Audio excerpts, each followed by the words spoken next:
पर बोझ डालकर कुछ महसूस नहीं होता होगा, मुझसे ये नहीं हो सकता इसहाक डार।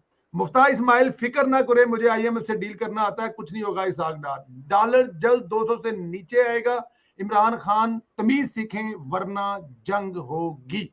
ये मैंने सर आपको असद साहब डार साहब के सारे वो जो क्लिप्स हैं वो ट्वीट्स करके मैंने कहा मैं आपको बता दूं, ताकि जाहिर है आपके वो बड़े अच्छे दोस्त हैं तो शायद उनसे को आपकी बात हुई हो, उन्होंने कुछ बताया हो। ये मुफ्ता इस्माइल साहब ज्यादा सीरियस नहीं लेगा कि वो सच्ची मुच्ची तो सीरियस ना बन गए सन। ਤੁਹਾਨੂੰ ਸਮਝਾਇਆ ਸੀ कि ਉਹਨਾਂ ਦਾ ਦਾ लगाया सी उस दिन, हमने आपको बताया नहीं था। हमारे भी वो मतलब के मेहरबान है, बड़े प्यार करने वाले मोहब्बत वाले हैं, पार्टी के रुकन है, बड़े अहम है मुल्क को उन्होंने जहां से जैसे। लेकिन क्या उनका ये बयान या ऐसी चीजें अननेसेसरी नहीं है? अपनी ही पार्टी, अपनी ही वज़ीर ख़ज़ारदा और फिर अपने ही कायद का हुक्म लगाया, अब इस्तीफा लिया, उनसे बैटर ले आए या जो भी हुआ, तो क्या उनका ये मुनासिब था कल जो बयान था? नहीं, मैं आपको ना पहले ही शायद मैंने तैयारी की हुई थी, मेरे कुछ पॉइंट्स लिखे हुए थे, तो बड़ा अच्छा हुआ, मुझे नहीं पता था आपने ये सवाल कर रहे हैं मुझसे।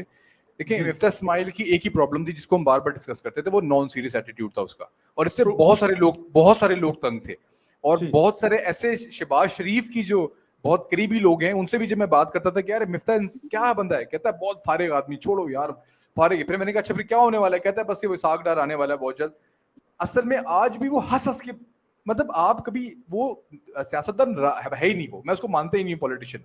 वो एक कहते हैं ना बाय डिफॉल्ट, ये बाय फॉल्ट कह रहे हैं आप उसको। एक मीटिंग में बैठे हुए थे जो मेरे प्रोग्राम में भी उन्होंने बात की थी, और वहां मेरी बोलने की आदत थी, मैंने कुछ वहां पे अपनी तजावीज दी, शहबाज शरीफ को पसंद आई, नवाज शरीफ ने कहा, फिर नवाज शरीफ ने खैर बहुत लाड करते हैं नवाज शरीफ मिफ्ता इस्माइल से, नैब में जो नैब की कस्टडी में जो रहे, उनका पूरा बिजनेस दाव पे लगा हुआ था। नहीं, बहुत सारी चीजें ऐसी हैं, और ये चले मैं पब्लिकली ये चीजें नहीं मैं डिस्कस करना चाहता, लेकिन मियां साहब उनको अपना बाऊजी कहते हैं, और कहते हैं ये मेरा बाऊ है, ये मेरा बाऊ मुंडा है, वो इतना लाड करते हैं, क्योंकि मिफ्ता इस्माइल ने जो नैब में अपनी कुर्बानियां दी है ना पार्टी के लिए, वो भी मिसाल नहीं मिलती कहीं पे, जो जिसको हम रिगार्ड करना चाहिए। अपना पूरा बिजनेस एक एम्पायर, जो स्माइल इंडस्ट्रीज है वो एक एम्पायर है पाकिस्तान में, बहुत बड़े बड़े बैंकों से बड़ा बिजनेस है वो, और आज का नहीं है खैर, वो बहुत पुराना है। तो ये उसकी कुर्बानियां दी, वहां पे उसको धमकियां दी जाती थी कि मियां साहब के खिलाफ बयान दो, हम तुम्हें छोड़ देंगे, हम तुम्हारा कारोबार खा जाएंगे पूरा। तो फिर मिफ्ता इस्माइल को कहता था कि मैं पढ़ा लिखा बंदा हूं, मैं मलेशिया में जाके लेक्चर देके अपना बीवी बच्चों का पेट पाल लूंगा वो। और मेरे सामने मैं उसको अपनी शादी का कार्ड देने के लिए गया था, वो इतनी बड़ी बड़ी गालियां देता था नैब को, आप सोच नहीं सकते। तो ये चीजें बहुत सारी हैं, मतलब माँ बहन कर रहा था वो उस वक्त, ताजा आया था, वो 2-3 दिन पहले ही आया था नैब से ना, तो भरा हुआ था इस वक्त। अभी जो उन्होंने देखें, जार साहब ने जो बात की ना, वो तो एक क्लिपिंग है, क्योंकि मैंने क्लिप्स देखे हामिद मीर के प्रोग्राम वाले। उन्होंने कहा कि कोई भी शख्स होता जो मिफ्ता इस्माइल ने किया, वो डेफिनेटली वो चीजें जरूरी थी, लेकिन अभी मैं इस वक्त डिफरेंट हूं, मेरी सोच डिफरेंट है, मेरी अप्रोच डिफरेंट है।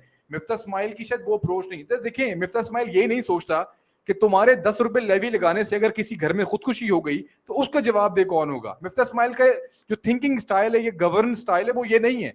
सर ठीक है, मजबूरियां हैं, आपने 250 रुपए का पेट्रोल करना था, ये मजबूरी थी, ये मैथमेटिक्स कहता है ना, ये फाइनेंशियल टर्म्स कहती हैं, ये फाइनेंशियल आपकी कहती है कि यार आपने 250 का पेट्रोल करना है, वरना आप IMF के जोगे नहीं रहोगे। लेकिन मिफ्ता इस्माइल को ये चीज समझ में नहीं आती कि तुम्हारी इंक्रीज ऑफ प्राइस से अगर किसी सिंध में किसी घर में खुदकुशी हो गई, किसी बंदे ने बिजली का बिल देख के अपने आप को आग लगा ली, अपने बीवी बच्चों को छोड़ के चला गया, उसका जिम्मेदार कौन होगा। इसहाक डार में ये चीजें बिल्टन है, वो ये चीजें ऑब्जर्व करता है। इसहाक डार ने कहा कि 2.5 रुपए जो है वो मेरे पास समरी आई, और 5 रुपए पेट्रोलियम लेवी लगानी थी हम लोगों ने। इसके ऊपर मुझे कहा कि पेट्रोलियम लेवी और डेवलपमेंट जो थी सेल टैक्स वो लगाना था। उसने कहा मैं फ्लड की वजह से अवाम को मजीद बोझ नहीं डाल सकता, और उसने 12 रुपए का 10 रुपए वो नहीं लगाए, जो 10 रुपए जो लगाने थे वो वापस लिए उन्होंने, और 2.5 रुपए जो समरी थी एक्चुअली, जो 12 रुपए 68-63 पैसे है, ये बेसिकली वो प्राइस है जो समरी आई थी। बाकी 10 रुपए वो लेस किए गए जो लेवी थी, जो इसहाक डार ने अपने प्रोग्राम में बात की। और इसका बैकग्राउंड क्या है, शायद मिफ्ता इस्माइल की वही नॉन सीरियस अप्रोच ने उसको शायद इसको बात करने में वो रोक असल सकता बात था। ये है कि नॉन सीरियस यूएन के अंदर जो साइडलाइन मीटिंग्स हुई हैं, वहां पर बाकायदा शहबाज शरीफ ने ये गुफ्तगू की थी IMF के साथ कि हम जो है वो कुछ रिलीफ देने जाएंगे, तो जिस पर IMF ने कोई जवाब नहीं दिया था, जो इसहाक डार साहब ने भी ये बात की। तो जब कोई जवाब नहीं आया, इसका मतलब कि हम लोग ये एक्शंस ले सकते हैं ड्यू टू फ्लड, और ये 3 महीने का हमने टैक्स कंसेशन मांगा था। तो इसका मतलब है कि इसहाक डार ने बहुत कितने ब्रिलियंटली, मतलब इंटेलिजेंटली जो है ना ये काम किया। तो ये तमाम तरह वो चीजें थी, लेकिन ये मिफ्ता इस्माइल, ये Ishaq Dar maybe is part of the PMLN, लेकिन ये चीजें ऐसी हैं जो शायद बदनीयती पे अमल नहीं है, लेकिन शायद उनकी अपनी सोच का, और ये अच्छी चीज है, अगर ये चीजें पाकिस्तान में होंगी ना, सेम ही लाइन में अगर अगर ये आप चीजें थोड़ा पाकिस्तान बहुत में जेलस होंगी, फैक्टर भी होता है। अल्हम्दुलिल्लाह पीएमएलएन में अपने वजीर खारजा है, बल्कि पाकि खजाना है, पाकिस्तान की वाहिद जमात है जिसका अपना वजीर खजाना है, और जो मिफ्ता इस्माइल था वो भी इनका अपना वजीर। बाकी तो कराए गए सारे बाकी पार्टियों की बात, वो ठीक किसी ने ठीक आईएमएफ से उठा लिया, किसी ने वर्ल्ड नॉन बैंक से उठा सीरियस लिया, जो मेन पॉइंट किसी ये ने है एशियन कि डेवलपमेंट बैंक से उठा लिया। आपने जो नहीं, फरमाया वो नॉन सीरियस उनका जो रवैया है सीरियस उसकी अप्रोच है, वजह उस से बंदे के अंदर थोड़ी सी एक प्रॉब्लम है, एक लेकिन जो अप्रोच है दोनों की या डिफरेंट है, वो मेरे ख्याल से जो वो एक ही है कि पाकिस्तान की सालमियत और पाकिस्तान की बेहतरी। इसलिए सुनने वालों को ये प्रॉब्लम ना हो कि यार पीएमएलएन के अंदर पता नहीं दो अलग ही पुट्टे दिमाग के बंदे बैठे हैं, एक पागल है दूसरा बिल्कुल। दोनों की अप्रोच एक ही है कि दोनों मुझे वतन है और दोनों पाकिस्तान के लिए सोच रहे हैं। अप्रोच इसहाक डार ने इस बात के ऊपर बात की कि मेरा तरीकाकार और मेरा 25 साल का एक्सपीरियंस है, जो हमने पहले प्रोग्राम में बात की थी।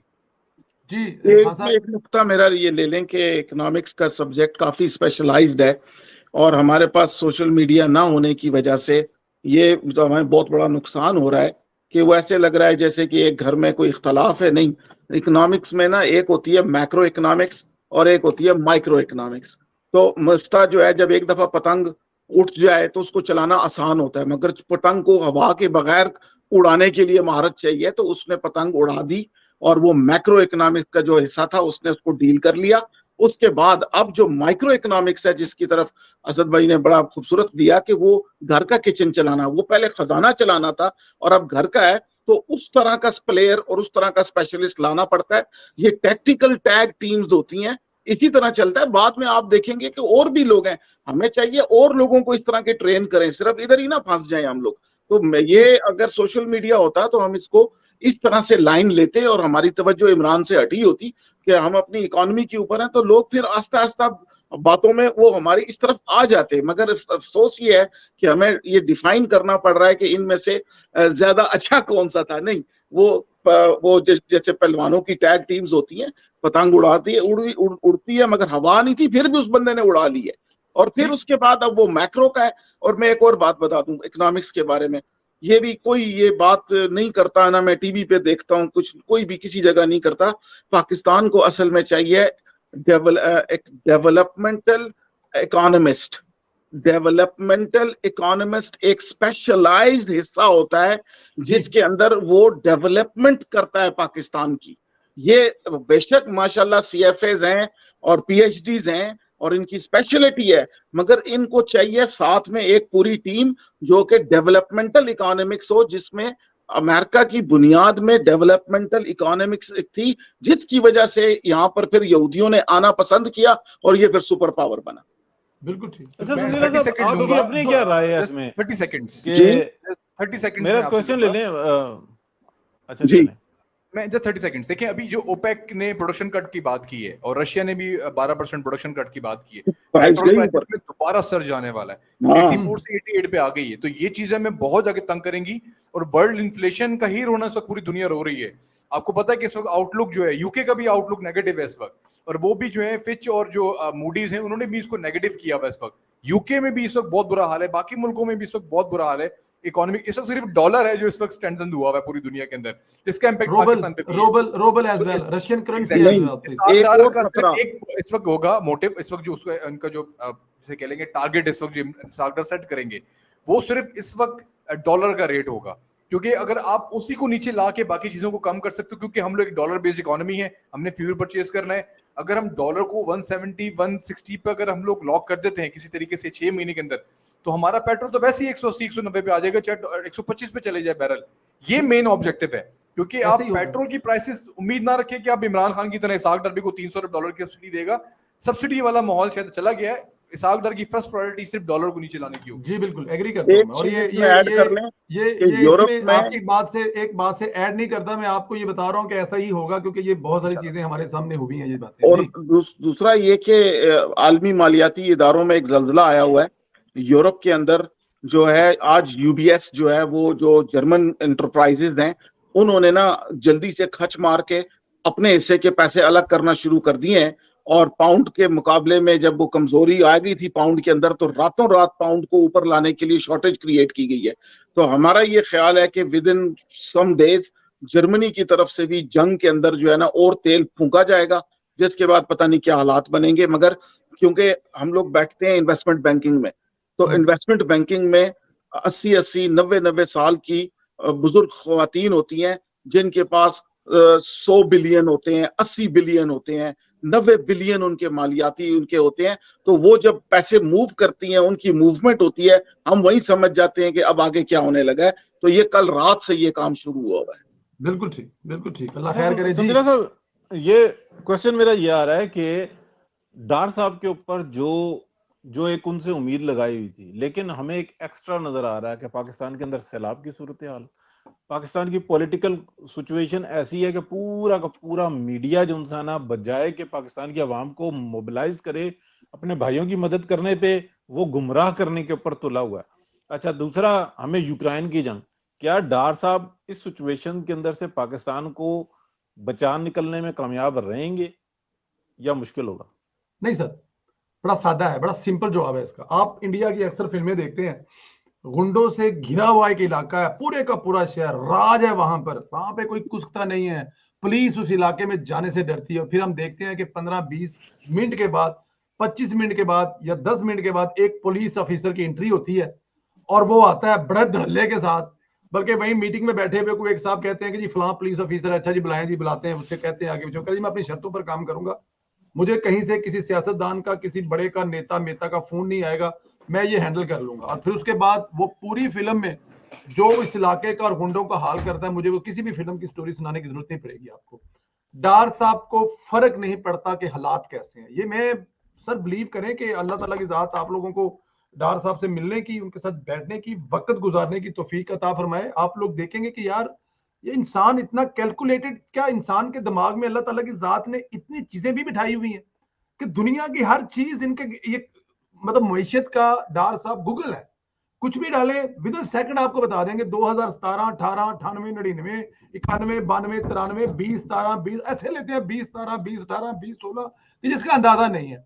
और ये चीजें जो आप मुझे बता रहे हैं ना कि सैलाब फलाना फलाना, डार साहब के मुंह से आप पिछले अगले 6 महीने में ये नहीं सुनेंगे, क्योंकि इस वजह से ये हो गया, मैंने ये नहीं सुनेंगे आप, और ना ही होने वाला। अल्लाह ताला की जात करम रखे, इतना ज्यादा उनपे एतबार है इस कौम को और मुझे, और जो उनको जानते हैं। या मैं एक बात और बता दूं, चले कायदे मोहतरम, जब ये उनके साथ बैठे हुए थे डार साहब और आगे पीछे और भी थे ना, तो उन्होंने डार साहब की जो बातें हुई थी ना, तो उसमें कुछ ऐसी चीजें थी जो नहीं बताई जा सकती, बट उन्होंने ये जरूर कहा था कि हमें इस वक्त मुल्क को बचाना है। और डार साहब जो है वो जाती तौर पे बहुत खफा है, बहुत नाराज हैं कि उनके साथ जो हुआ है ये नहीं होना चाहिए। मतलब उनके 5 साल जो ज्यादती, घर आगे पीछे, लेकिन इनको हमने मनाया है, हमने इनसे कहा है कि डार साहब ये हम अपने देख लेंगे बाद में, हमारा अगर मुल्क बच गया ना तो हम सियासत भी बचा लेंगे, ये चीजें भी ठीक हो गई, तो खुदारा आप पाकिस्तान जाएं और ये चीजें ठीक करें। और हमें इस बात का पता है कि डार साहब की कारकर्दगी पर अगला इलेक्शन लड़ना है हमने, और अगला इलेक्शन आप प्रेसिडेंट ऑफ पाकिस्तान ना बना दें टीम। सर मैं नहीं सर, वजीर खजाना ही है वो, वजीर खजाना के अलावा कुछ बन सकते ही नहीं है, उनको आती वजीर खजाना है। वैसे वो मतलब कि इसमें साहब का कॉन्फिडेंस लेवल ही तो है सर जी, जिस तरह उन्होंने आज गुफ्तगू की, मुझे छोड़ दें यार, आप 25 साल का एक्सपीरियंस मुझे पता है कैसे डील करना है। That's we need right now, कि ये कॉन्फिडेंस लेवल चाहिए आपको इस वक्त। आपने मरियम नवाज की उस दिन की प्रेस कॉन्फ्रेंस और उससे पहले जितनी प्रेस को देखा है, उनके साथ डार साहब बैठे थे, मरियम नवाज का क्या कॉन्फिडेंस था? सर एक सवाल है मरियम नवाज साहिबा से, एक सवाल ले लें सर, आपका सवाल ले लेते हैं, जरा इसको जरा क्लोज कर दें। तो जो असद ने बात की है ना कि ये डॉलर 160-70 पे कहीं पे आगे लॉक कर दें, सर ये अगले 6 महीने में ये लॉक होना है। इसी पे पाकिस्तान मुस्लिम लीग नून ने इलेक्शन लड़ना है, और इसी पे पाकिस्तान मुस्लिम लीग ने इलेक्शन लड़ना है। ये डॉलर को लॉक किए बगैर कोई चीज ठीक नहीं होनी, प्राइस की पेट्रोलें, चीजें, कीमतें आगे पीछे कुछ भी नहीं होना। और यही इमरान खान को डर है, यही इमरान खान का खौफ है। ये अगले 5, 7, 10 दिन में इमरान खान साहब आपको इस्लामाबाद की तरफ लॉन्ग मार्च करते नजर आएंगे। अच्छा साहब, इसमें इमरान खान को डर है या इमरान खान के साथ जो पूरा गैंग है जिसने पाकिस्तान को लूटा है? वो मैं बताता हूँ आपको, मैं बिल्कुल ठीक है। हम लोग ना सिख नहीं रोंदी यारा नू ले ले ना भरावां दे, ये एक मिसाल है कि सिख नहीं रोंदी यारा नू ले ले ना हाय मेरा वीरिया, लेकिन रोड़ी होंदी है यार नू। उसके दिल दिमाग में वो होता है मेरा जानी दिल दा छड़ गया, लेकिन ना वीरे दा लैंदी है। मैं समझ आ गई? ये जब हम इमरान खान कहते हैं ना थोड़ी तो देर आप, से आई लेकिन आ गई। ये अब कोड इमरान- वर्ड है। हाँ, कोड वर्ड है ना, कोड वर्ड है। जब हम इमरान खान कहते हैं ना तो हम वो सिखनी वाला असल में यार का नाम ले रहे होते हैं। तो ये आप समझ आया करें। भाई तो हाँ, अब डर खौफ खतरा ये है कि जिन्होंने वो क्लिप, आपको याद है कल परसों मैंने वो टिकटॉक पे लगाया था, मेरे सामने आ गया कि 2 साल की मेहनत जाया हो जाएगी। अब तो 7 साल की मेहनत है सर, उसके बाद भी 4-5 साल गुजर गए। इसीलिए तो 7 खतरा साल बढ़ की गया। मेहनत जाया हो जाएगी। अगर ये जो 29 नंबर वाला काम अगर स्मूथली हो गया ना, प्यार से मोहब्बत से हो गया, आने वाला आ गया, हैंडओवर हो गया चीजें, तो जो 7 साल का प्लान है वो खत्म हो जाएगा। इमरान खान साहब का प्लान तो सदर पाकिस्तान बनना था 2028 के बाद का, वो शामिल है इसमें कि 2028 के इलेक्शन के बाद वो सदर पाकिस्तान बन जाएगा, प्यूटन बन जाएगा। वो जो पिछले दिनों हमारे प्रोग्राम में, तो ये बातें ठीक हैं, लेकिन इसलिए ये कुछ भी नहीं होने वाला। अल्लाह ताला की जात खैर करेगा। इसका जो, मैं आपको एक बात बताऊं, नवाज शरीफ साहब को, इसहाक डार साहब को और शहबाज शरीफ साहब को कुछ भी ना दें आप। शहबाज साहब ने कराची में एक मीटिंग में कहा था कि हमें कुछ 10% ही वो दे दें जो आप इमरान खान साहब को देते रहे। याद है आपको, उन्होंने कहा था ना, अदारों से कहा था कि 10% ही मदद दे दें। और मैं कहता हूं ना दे मदद यार, हमारे राह में रुकावटें ना डालें, खुदा का वास्ता है, बाकी हम सब हैंडल कर लेंगे। न्यूट्रल रहे ना। हाँ, न्यूट्रल रहे। आपका न्यूट्रल रहना हमारे लिए इससे बड़ी और हेल्प ही कोई नहीं है। हमारे लिए हेल्प, और वो जो अंदर बैठ के पीछे से जनूबी पंजाब वाले जो क्रिकेट का मैच खेल रहे हैं, उनके लिए जो आपके सामने वो है। सर आपने एक तो जाती दफा जो राउंड, हमारा जो क्वेश्चन है वो एक ही है कि क्या इमरान खान इस्लामाबाद पर चढ़ाई करेंगे अगले 10 दिन में या 8 दिन में, और उसका जी, लेकिन आप अपना सवाल प्लीज कर लें। मेरा सवाल ये है, क्योंकि आज एक और बड़ी महफिल में और बड़े पावरफुल सर्कल में एक बात चल रही थी, तो वहां पर यह सवाल आया कि जनाब अली के मोहतरमा मरियम नवाज साहबा को मुबारक हो, उनका केस भी खत्म हुआ, बरी हो गई, और अब उनको पासपोर्ट भी मिला है, और सुनने में आया कि वो सफर भी कर रही हैं। सवाल ये था कि मुअद्दबाना सवाल था कि उनका जो टिकट है वो 1 वे टिकट है या रिटर्न टिकट है? सर मेरी बात सुने सर, मरियम नवाज का टिकट 1 वे उस वक्त भी नहीं हुआ था जब उसको पूरा यकीन था कि मैं दोबारा कभी जिंदा मां से नहीं मिलूंगी। जी उस जी। वक्त भी 1 वे टिकट नहीं था। ये सवाल करने वालों पर मुझे कभी हैरत भी होती है और कभी मुझे होती है कि अब मरियम नवाज ने 1 वे टिकट क्यों कटवाना है। अब तो सारी चीजें हमारे हालात में जा रही हैं। 1 वे टिकट उस वक्त होना था भाईजान जब हमारे मुल्क पर एक आपको क्या लगता है कि ये, मैं अब आपको फिर किसी बहुत बड़े बंदे के मुंह से निकली हुई बात बता रहा हूं जो नाम नहीं ले सकता, जगह कोट नहीं कर सकता, कि फैसला इसलिए सुनाया गया था कि वापस पाकिस्तान ना आए मरियम नवाज और नवाज शरीफ साहब। बहुत बड़े मुंह से बात कोट कर रहा हूं मैं, कि वापस ना आए और हम अपनी मर्जी का यहां पे बना दें या जो भी बनाना है। मकसद उस फैसले का सुनाना ये नहीं था कि आपको सजा देना है। मकसद उस वक्त ये फैसला सुनाना जब आप लंदन में थे कि आपके खिलाफ फैसला सुना दिया गया, 7 और 10 साल सजा भी दे दी गई, और साथ में ना को कम ना गल ना बात, कैप्टन सफदर साहब को भी साथ ही टांग दिया, कहने में उत्थे ही ले जाओ, ये भी इतने कोई ना कोई साडा रंगबाजी की रखता है। तो इस वक्त ये जो कहना है ना 1 वे, मैं हैरान हूं ऐसे सवाल करने वालों से या ऐसे सोचने वालों से कि यार 1 वे टिकट अब कैसे होनी है। जी, 1 वे बस टिकट ये तो तब भी, और अजीब बात है कि वो इतने मतलब है इन्फ्लुएंशियल लोग हैं कि